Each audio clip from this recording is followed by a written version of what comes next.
All right, so on this episode of Fitness Facts, I'm going to talk about energy balance, food intake, and energy expenditure.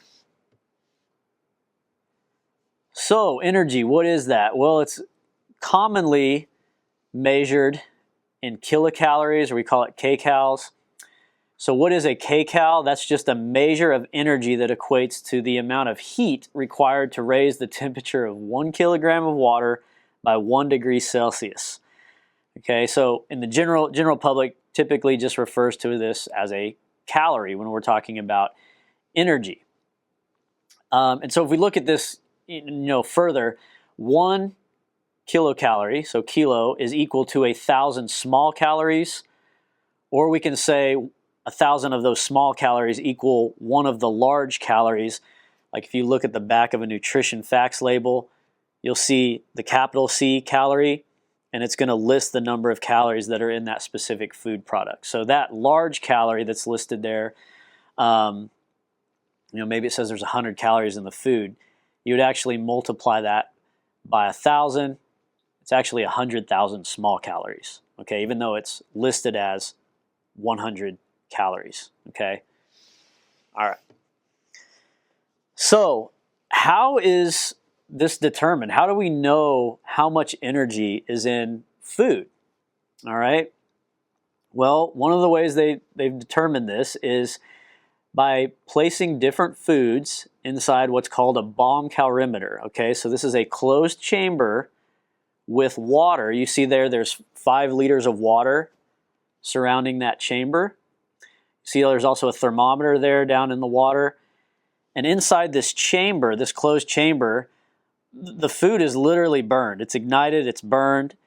And obviously as that's burned, the chamber is going to heat up, and the water around the chamber is going to increase in temperature. Okay?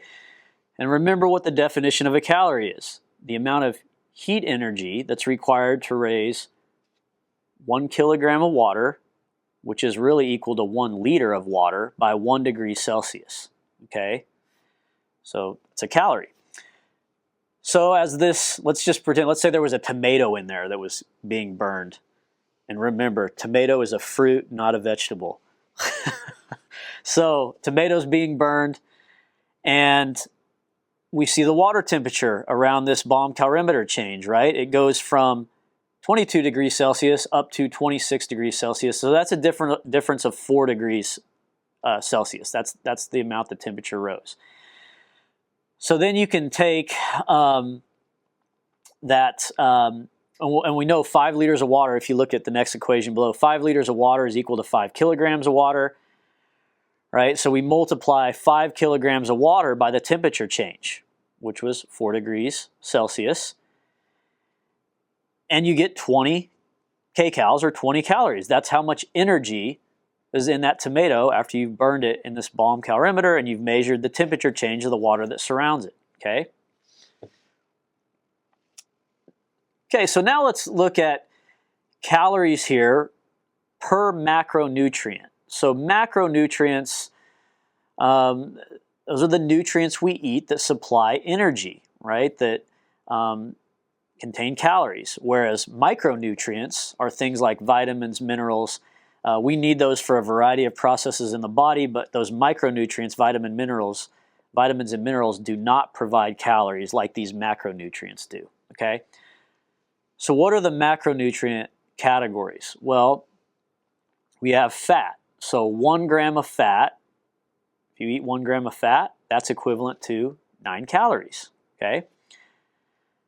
We call fat, energy dense. Alcohol, you have 1 gram of alcohol, it's equal to 7 calories. Protein, 1 gram of protein is equal to 4 calories. And then we have various forms of carbohydrate, but carbohydrates, whether it's starch, sugars, they provide 4 calories per gram. Now, nutrition facts label on the other side here. So I think it's important, consumers should know how to read these. You look there at the top, there are servings per container and serving size, so don't get those confused. Right? So on this label, a serving size is 2/3 of a cup. Okay, and in that 2/3 of a cup, there are 230 calories there in big bold, okay, which would actually be 230,000 of the small calories, but it's just labeled 230 calories, okay? Now you go below that and we look at how much fat is in this product. Well, there's 8 grams of fat.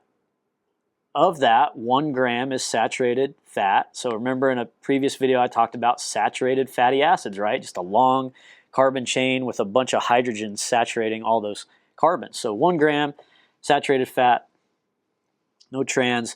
Look at cholesterol, there's no cholesterol in this. Sodium, you see the milligrams there. Then we scroll down to total carbohydrates, there's 37 grams. So this is high carbohydrate food here. There's some fiber in there, 4 grams, sugars 12, and then you see protein 3. So if you're wanting to figure, well, how many calories are there? Well, if you take the total grams of fat and you multiply by 9, that gives you 72. There's 72 fat calories. You take the total carbohydrate, you see listed there is 37 grams. Well, there's 4 calories per gram of carbohydrate, so 37 times 4 will give you the total calories coming from carbohydrate. And then you multiply the 3 grams of protein times 4 calories per gram, you get 12 calories for protein. And you add up those calories from protein, carbohydrate, and fat, and it'll be around 230. I think it actually comes out to 232, but there's some things that can cause that value listed on the label to be slightly different than what it actually is. But typically, if you do all that multiplication and addition of the fat, calories, the carbs, and the protein, it's going to be right around what the calories are listed on the label, okay? All right, so let's talk energy balance now. So we know when we're talking energy, that's calories, right? And you often hear energy in, energy out, calories in, calories out. When energy in is equal to the energy expended or the energy that's burned off, released, you're in energy balance and you're going to be maintaining weight, okay?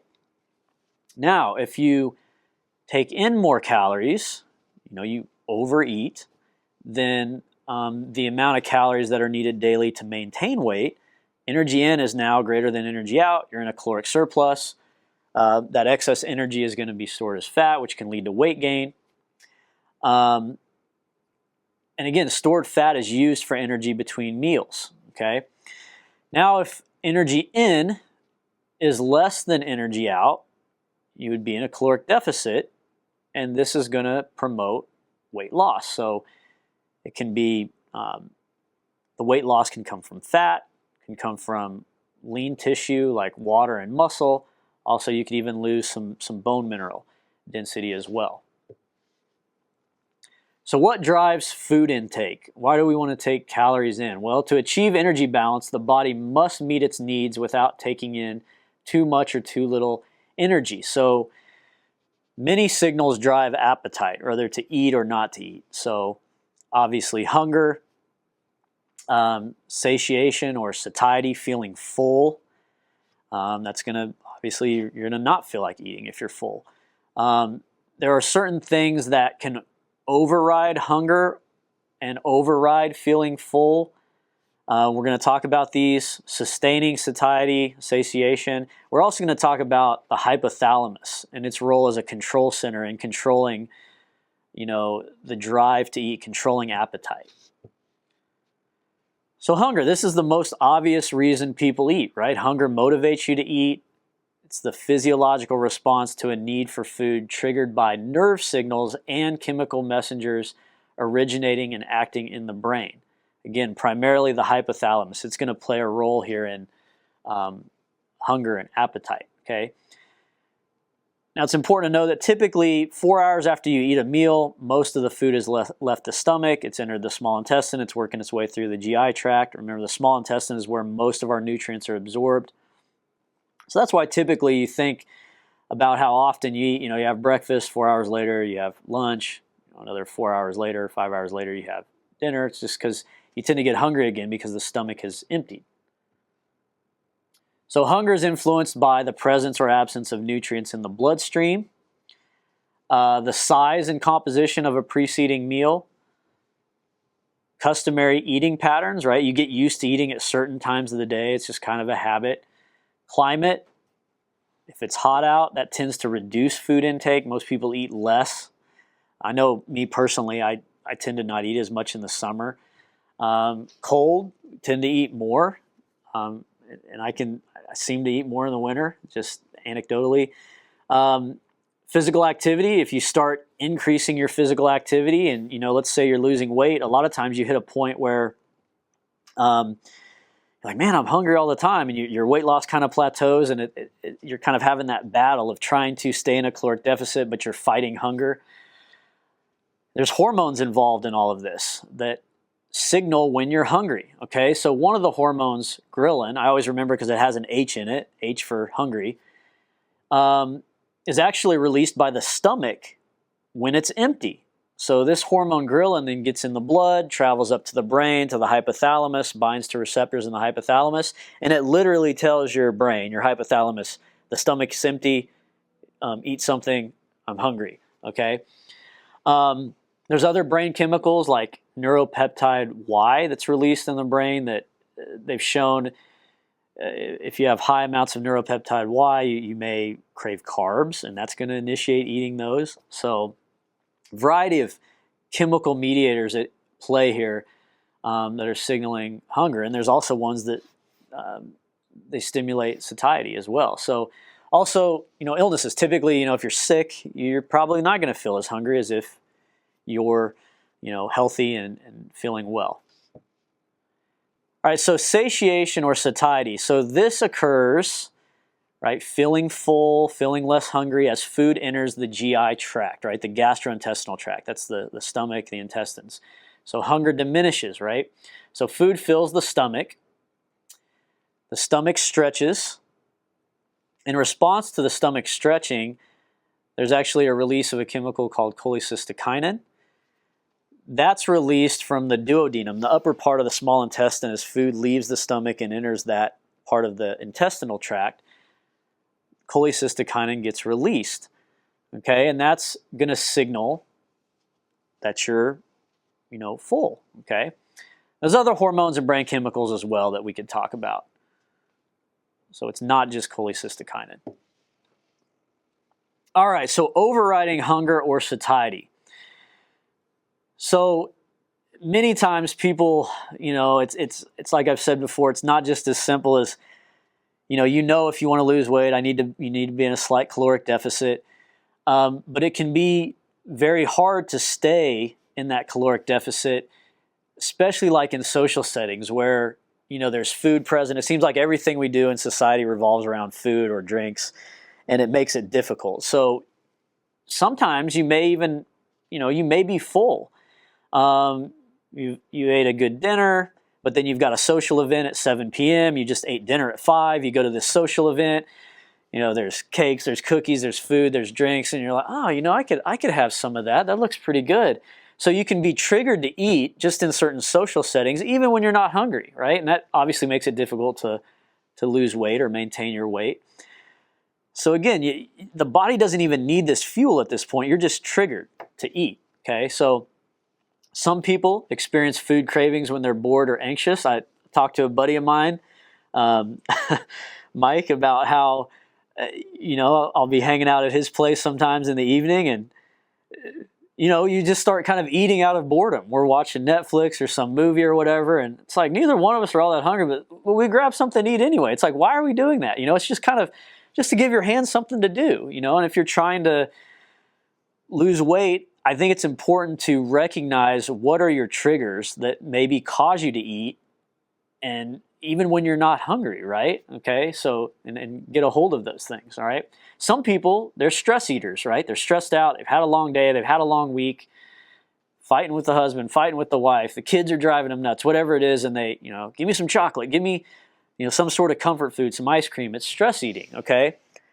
On the other end of the spectrum, you have those people that don't eat when they're stressed, and they tend to, after weeks of doing this, they're losing a lot of weight, losing muscle, and people are saying, man, you're looking really thin, are you okay? And, oh, I just haven't been eating, Yeah, they're in a big-time caloric deficit, not only losing fat, if they're not doing resistance training, they're probably losing muscle, and they're just starting not to look healthy because they don't feel like eating because of all the stress. Again, social settings, celebration, think birthdays, all of this, a lot of this stuff revolves around food, so it triggers, eating, even if you're maybe not hungry. Sometimes just seeing food, again, smelling it, or even thinking about food, your mouth starts to water, that triggers, man, I'll have some of that, I'll eat. Again, even when you may not be hungry, okay? And then in others, individuals, like those that have eating disorders, say like anorexia nervosa, tremendous willpower and ability to just override hunger signals. Their stomach's empty, they're going to be releasing ghrelin, they're not eating, it's telling the brain, you need calories, you need to eat, you need to eat. But they just say, no, I'm not going to. Obviously, this is, a psychological disorder, ignoring feeding the body because they feel like they're fat and overweight, when in reality, they're usually really, really underweight and they need to eat, okay? Okay, so hypothalamus. This is an important brain structure. Way down deep in the brain there, you see it in blue. That is really our appetite control center, okay? So the hypothalamus integrates nerve and hormone messages. So the vagus nerve carries neural messages up into the brain, to the hypothalamus about, when you're full, when you're not. There's hormones released, like I mentioned, cholecystokinin and ghrelin. So there's a variety of signals where the hypothalamus kind of integrates these signals, and it then plays a role in your appetite, energy intake, expenditure, and storage from other parts of the body. So again, this is kind of your appetite control center. So what are the hormones that control our hunger? Where are the hormones created, and what's their function in controlling hunger? So these are some examples listed here of hormones that control the hypothalamus and the neurons, the nerve cells located there. So there's a lot here. So from the pancreas, for instance, after you eat a meal, I'm just going to talk about one of these, insulin. After you eat a meal, nutrients are entering the bloodstream from the GI tract, carbohydrates, fats, protein. Those nutrients in the bloodstream, especially carbs and sugars, they cause the pancreas to release insulin, okay? Insulin's role is to promote the uptake of glucose or sugar from the bloodstream into your muscle cells, your fat cells, right? The liver. It also promotes the uptake of amino acids so they can get into your cells, and those amino acids can be converted to proteins. And it also inhibits fat burning and promotes fat storage. So insulin is a storage hormone, right? It's going to help you store nutrients after a meal. And it also signals to the brain, while it's busy helping your body store nutrients, that you're full of nutrients, you're full, you're good, so it inhibits hunger, okay? Now, we look at the small bowel, the small intestine. Again, after a meal, food's in the stomach, it starts entering the small intestine. That's going to trigger the release of cholecystokinin, right? There's, due to the stretch, the food, the feeling of the stomach being full, cholecystokinin gets released. That's going to tell the hypothalamus that, hey, I'm full. It's going to inhibit hunger, right? So again, this cholecystokinin travels in the bloodstream from the gut up to the brain, and you feel less hungry, satisfied. If you look at the lower small bowel, so the distal part of the small intestine, various hormones there, peptide YY, glucagon-like peptide 1, a whole list of them here. These, when they're released, they also inhibit hunger. Okay? Fat cells, interestingly, as you start to store fat, this is kind of a long-term inhibitory signal saying that you've got plenty of energy stored, okay? Whereas some of these other ones are like your short-term messengers. As you store more and more triglyceride and fat over the days and weeks and months, your leptin levels increase, and leptin is released from fat cells and tells the hypothalamus that, hey, we don't need to eat anymore.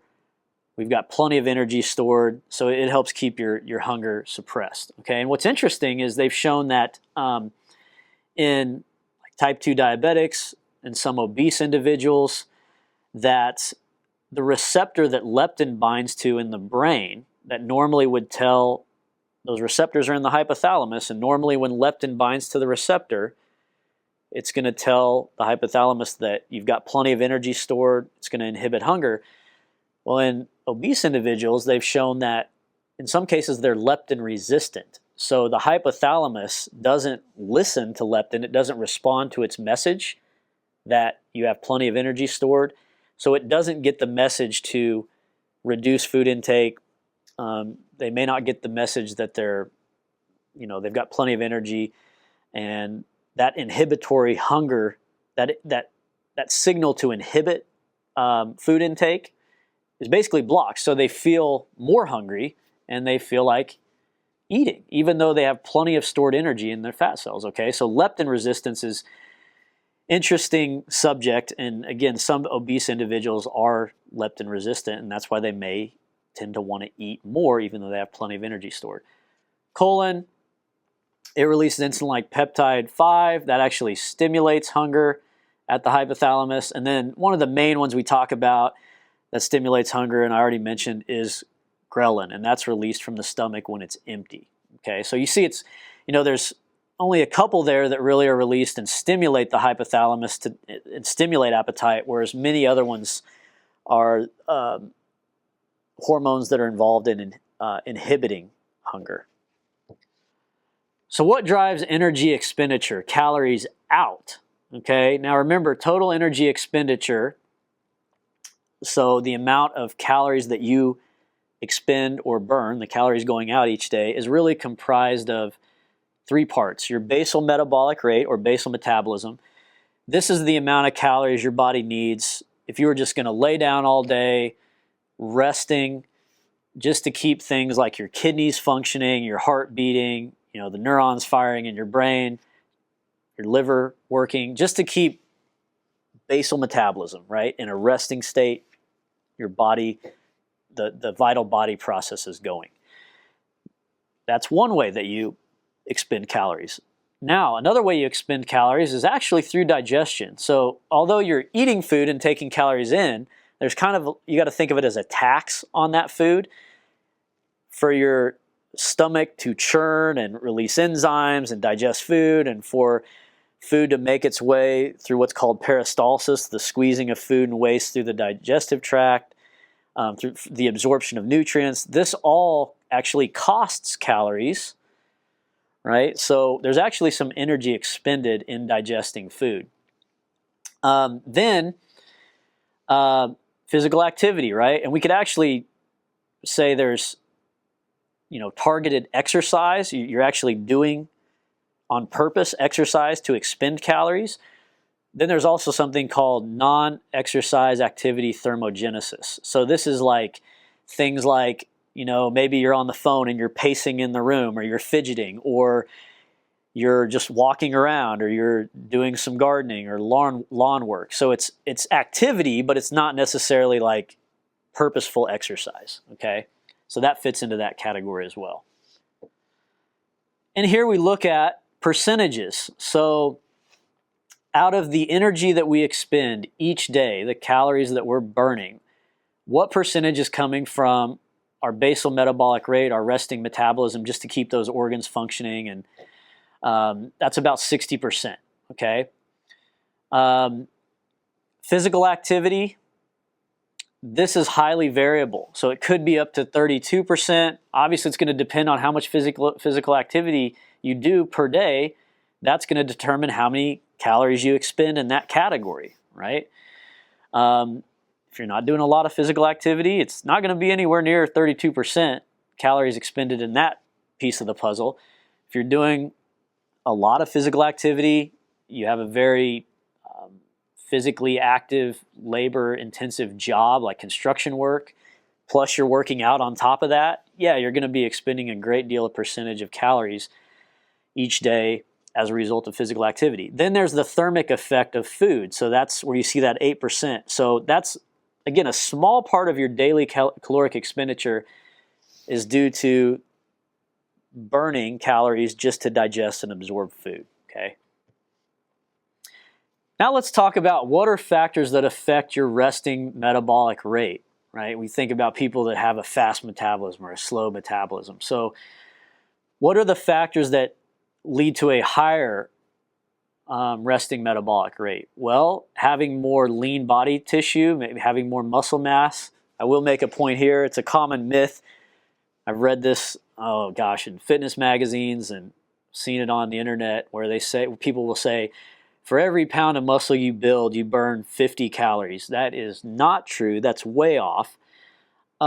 It's more like for every pound of muscle you build, you will burn an extra 6 to 10 calories at rest. Okay, so let's say you put on 5 pounds of muscle, and we're going to say on the higher end, it's 10 calories for every pound. You do the math there. I mean, it's not 50 calories per pound. Okay, greater height. So if you have greater body surface area, typically taller individuals are going to have a greater resting metabolic rate. Younger individuals, greater metabolic rate than older. Some of that is because, yes, I mean, more muscle mass as you're younger, you lose muscle mass with age. So your metabolism does slow down somewhat with age. Thyroid hormone levels play a role. Thyroid hormones are very important in helping us extract energy from carbohydrates. So they're very involved in carbohydrate, protein metabolism, and fat metabolism. If you think about somebody that may have been diagnosed with hyperthyroidism, elevated levels of thyroid hormones in the blood, they have a rapid metabolic rate, resting metabolic rate. They tend to be very skinny versus somebody that has low or reduced thyroid hormone levels. They have trouble losing weight and tend to gain weight. Stress can increase resting metabolic rate, male sex, pregnancy, and lactation.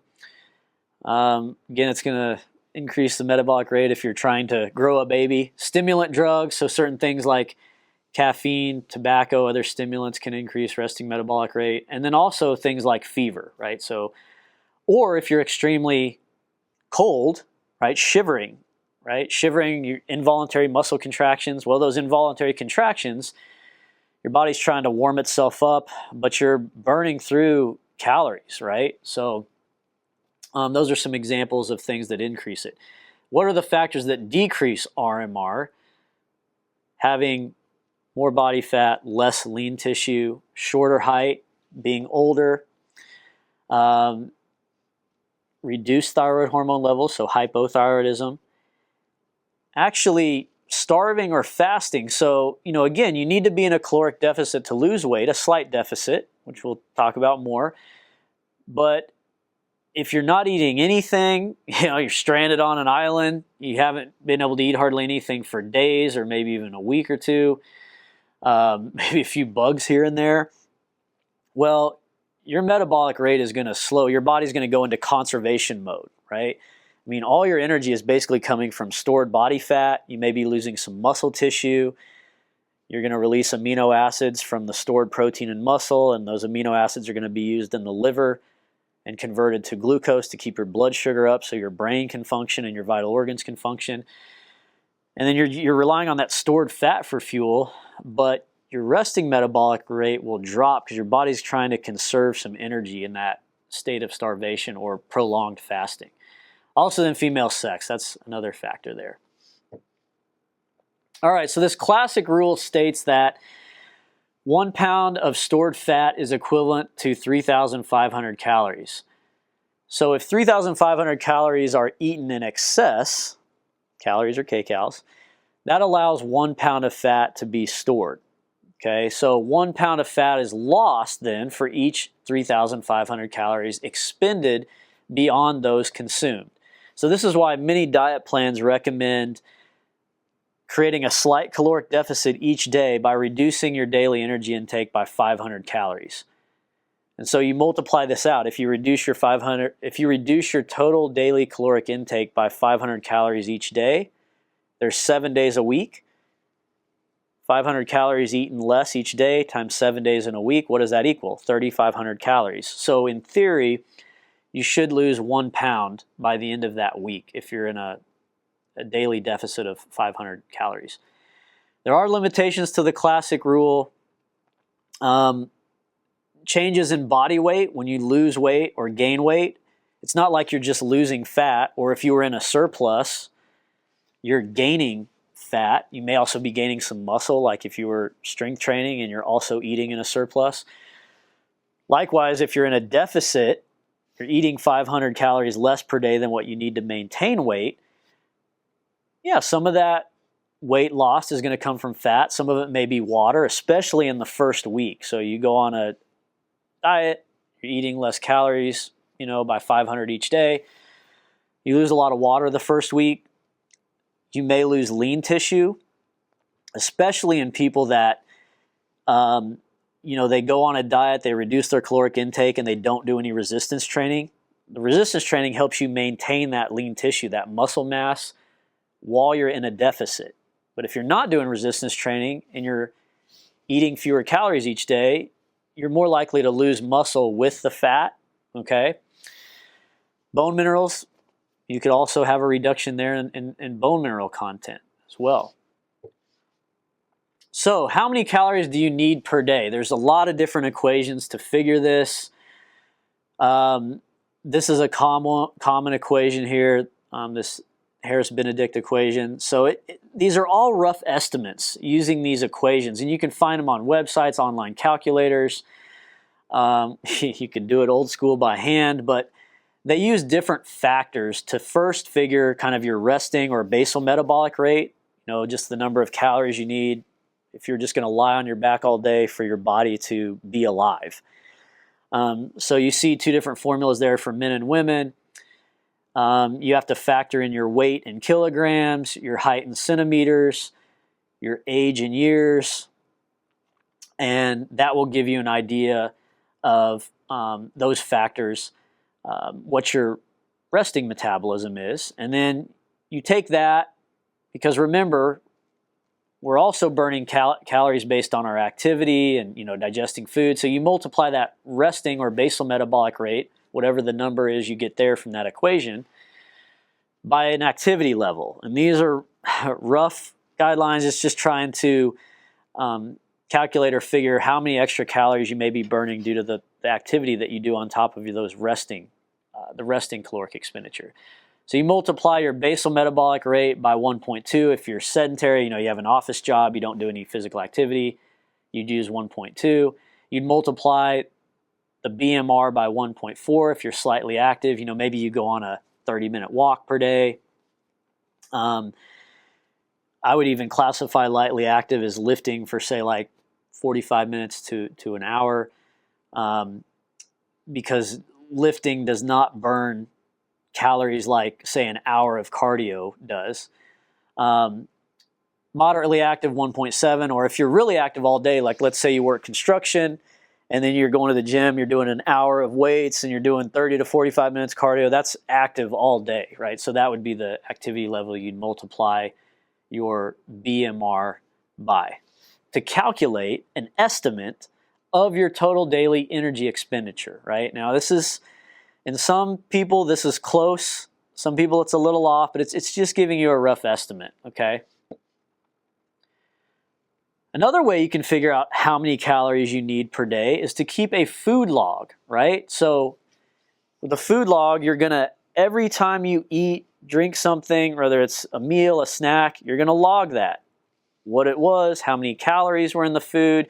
You can even log, the grams and the calories that are coming from protein, carbs, and fat. And you keep this log over 3 to 7 days. So maybe on Monday, you figure that you eat 2,000 calories. Tuesday, you eat 2,500. Wednesday, 1,800. Thursday, 2,300. Well, for however many days you keep it, you add that up, divide by the number of days you kept track of in your log, and you figure an average for the week or for the 4 or 5 day period, however long you're tracking it. And if you're maintaining weight, well, then you take, an average across those, a week. Obviously, I think the longer you can do this, the better. So 7 days, you're going to get a more accurate picture than just doing it for 3. But let's say you take a 7-day average and you determine that the average intake across those 7 days was 2,000 calories. Well, then you can create a deficit by just eating, 250 calories less, maybe 500 less per day. And then that's going to hopefully allow you to, will allow you to lose some fat and lose some weight. I think it's good when you do these food logs.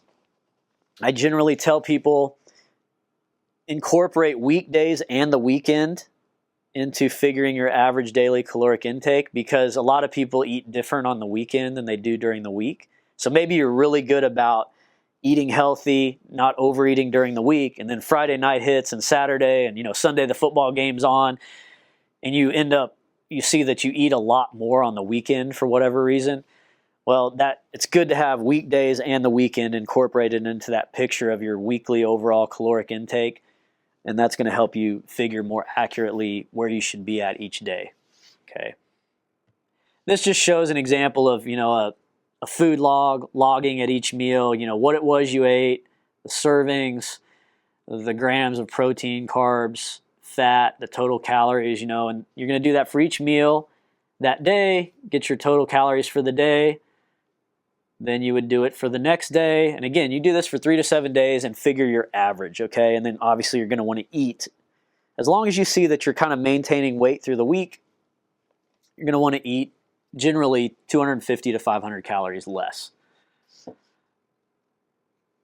And again, that's kind of what's shown on this slide. So TDEE, that stands for total daily energy expenditure. That's the amount of calories you need. Basically, your total daily energy expenditure is what you're going to be burning each day. And you can subtract 250 to 500 calories from that per day to lose weight. Okay? So that's going to create a slight to moderate caloric deficit. Remember here, the goal is to try to lose fat, not lose too much muscle. That's where it's important to do resistance training when you're in a deficit, because that's going to help you to maintain muscle mass and not lose that lean tissue.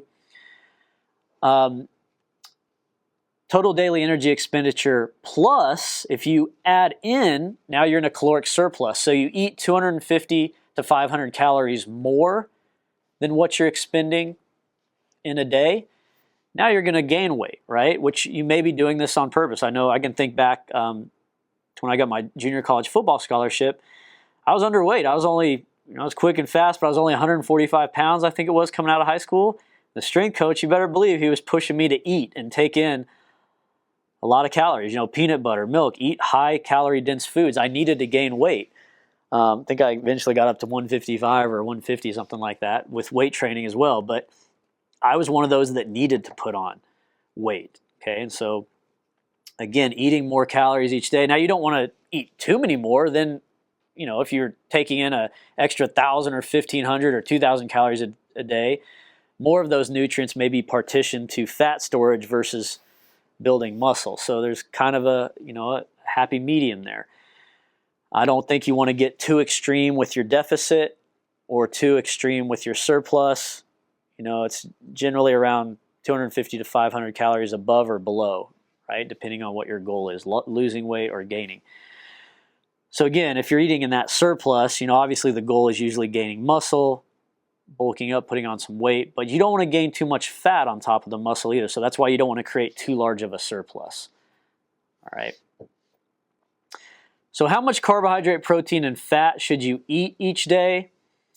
Here you see in this pie chart, this is coming from the USDA, what are considered acceptable macronutrient distribution ranges, okay? And also this has been determined by the Dietary Reference Intakes Committee.